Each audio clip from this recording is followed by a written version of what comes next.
alors jërëjëf mbokk yi kontaan nañ bu baax a baax ginnaaw bu ñu fekkee fii ci bébé Binta ci xew bi nga xam ne moo di xew ki nga xam ne moo di nu mu tuddati sax Fatou Ndiaye ak Bastoun waaye bébé Binta xale yi waxatuñ bébé Binta madame Thian lañ ñuy wax Séri Fallou mi nga xam ne yàlla boole na leen ngeen di ànd ba sëy bi barkeel ñu ngi leen di ñaanal di la wax heureux ménage bébé. merci beaucoup c'est gentil. mais Aliou Fallou yaa koy dégg. Fallou maa ngi koy dégg bu baax sama jëkkër la. chaque instant dama koy dégg. dëgg neexul moom laay waxtaanal ni sa gisoo leen ni. waaw loolu neex na. je parle avec lui.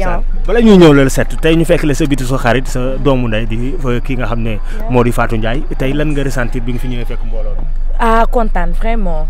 di ko ñaanal yàlla sëy bi yar na barkeel vraiment parce que xale la. mu ngi noonu te Bas aussi sama papa la. maa ngi koy ñaanal tamit. sëy bi yàlla nañ ci am ay doom yu barkeel vraiment kontaan naa macha allah parce que ñoom ñaar yoo bëggante kon nag mi ngi noonu jeex na tàkk ma gis la nga def débarqué daal di kar Bas na ko papa kontaan naa sama xol sedd na dafa mel dafa am benn fierté boo yëg bi nga leen gisee ñoom ñaar dëgg la dama cee kontaan vraiment macha allah yàlla na sëy bi barkeel daal en tout cas.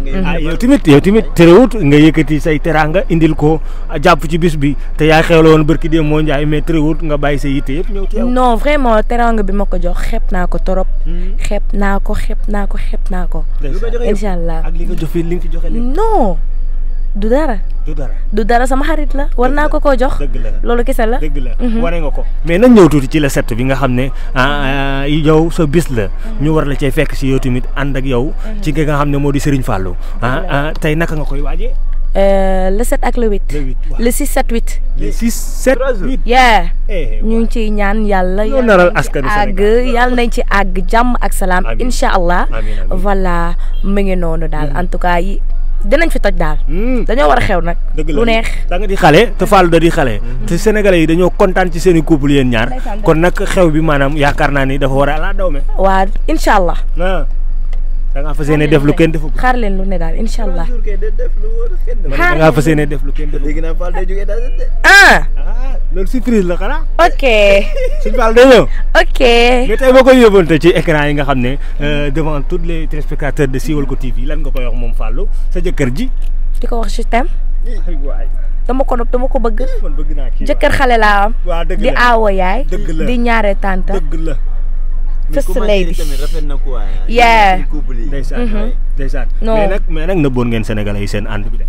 relation c'est vie privée. c'est entre man ak moom. yoonu kenn nekku si. mais après bi ñu ko waree fësal bi ñu alxayree après fësal nañ ko ñëpp gis ko.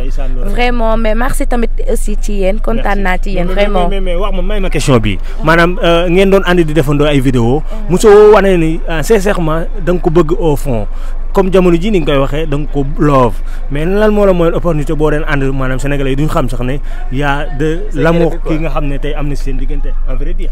dëgg la. lan nga wax bàyyi ma xel li nga wax. di nga daan ànd ak moom di def ay vidéo sénégalais yi doon nañu wax naan dañuy génn duñ génn mais yow mosoo cee wane loo xam ne nii danañ gëm ne lii relation am na fa. waaw parce que suñu vie privée la woon entre man ak moom. bu ñu waree def vidéo dañ daan def vidéo après publier. après le reste suñu biir la mag moom. duñu nekk di ko fësal ci vidéo yi parce que c'est vie privée. loolu kese la lan mooy sama secret.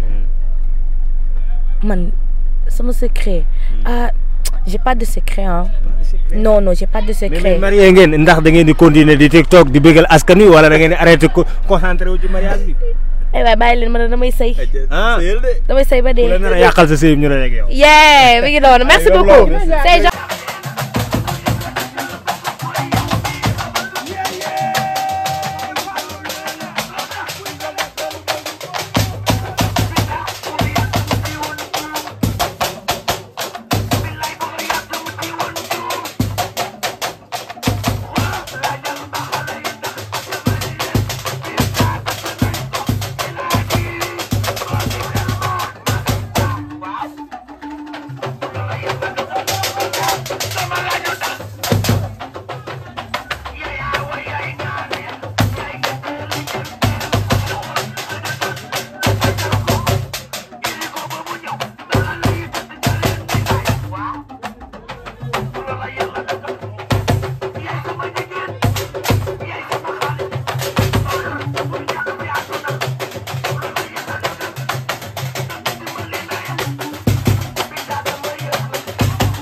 Binta